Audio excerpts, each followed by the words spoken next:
Today, we're diving into the Arabian Gulf, but probably not in the way you're used to seeing it. We're going to explore how a few invisible, imaginary lines on a map can literally shape a person's entire world, from the heat they feel to the food on their plate. Let's get right into it. It all comes down to this really fundamental question. How can something that doesn't physically exist, these imaginary lines, have such a powerful, tangible grip on our lives?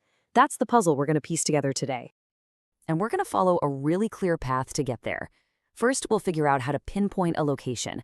Then, we'll see how that one spot determines the climate and all the natural dangers that come with it.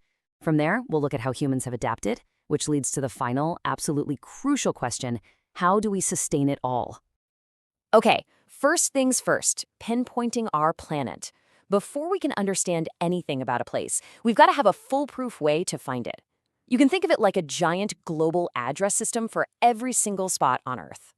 So, the first part of any global address is its latitude. These are the horizontal lines, kind of like rungs on a ladder, that tell you exactly how far north or south you are from the equator.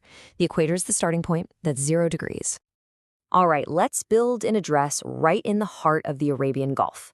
Our first coordinate is 24 degrees north, so that puts us on the right rung of that global ladder.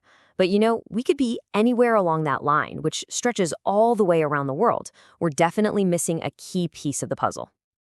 And that missing piece, that's longitude.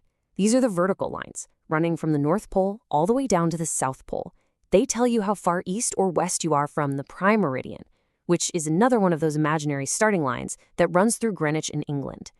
So now we just put them together. 24 degrees north, 54 degrees east. Boom! Just like that, with two simple numbers, we've locked in a very precise location.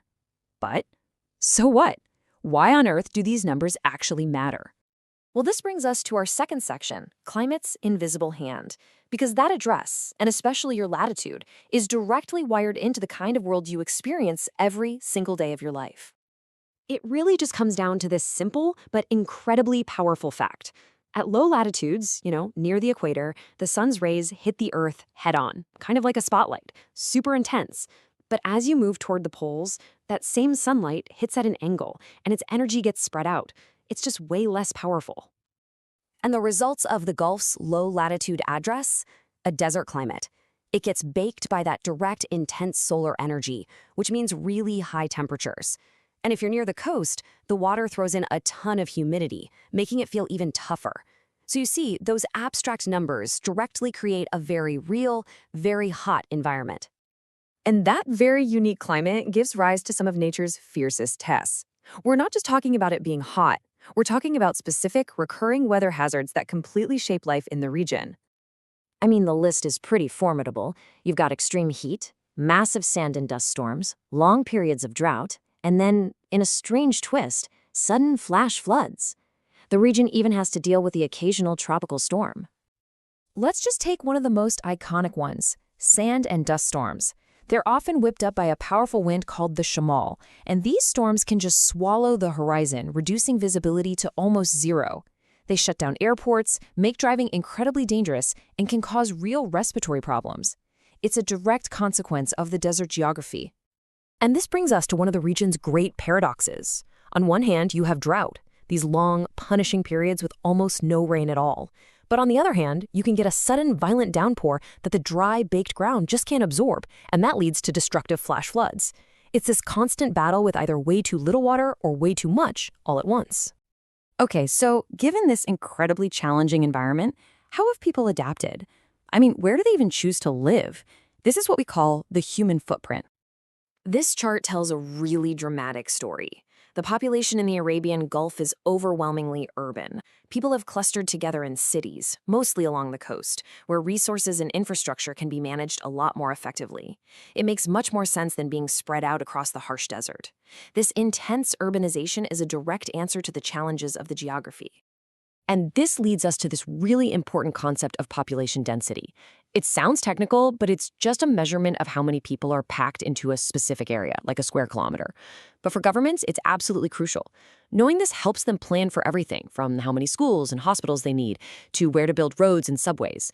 And in the Gulf's megacities, managing that high density is a massive challenge. And this brings us to our final and, you could argue, most critical section. With all these people packed into cities, in a region with very little fresh water and almost no farmable land, how in the world do you feed everyone? Now, this number, 9 billion, that's not the population of the Gulf, but it's the giant backdrop to this whole challenge. It's the projected global population by 2050. The demand for food is just skyrocketing everywhere, but that pressure is especially intense in places that already rely heavily on importing their food. But these huge challenges are driving some incredible innovation. To fight back against the harsh climate and water shortages, the region is turning to technologies like hydroponics. That means growing plants in nutrient-rich water with no soil at all. It allows for local, year-round food production using just a tiny fraction of the water. It's a pretty remarkable solution to a huge geographical problem. And yet even the sea, a traditional source of food, is feeling the pressure. This quote really highlights a critical dilemma. The very same urban development that allows so many people to live and thrive in the region is also threatening the marine habitats that fish depend on. It's an incredibly delicate balancing act between development and preservation. So let's just quickly recap the journey we've been on. We started with just a couple of simple coordinates on a map. Then we saw how those coordinates directly determine the climate, how that climate creates severe natural hazards, and how humans have responded by building these massive, dense cities. And now, the ultimate test is making those cities sustainable for the future. You can see it, right? It's a perfect chain of cause and effect, all starting with a line on a map and ending with life on the ground. And that leaves us with one big question to think about. This relationship between geography and humanity, it's not set in stone. As our climate continues to change and as our populations keep growing, the old maps, both the literal ones and the figurative ones, might not work anymore. The real challenge for all of us, looking ahead, is figuring out how we're going to redraw that fundamental map between people and the planet we call home.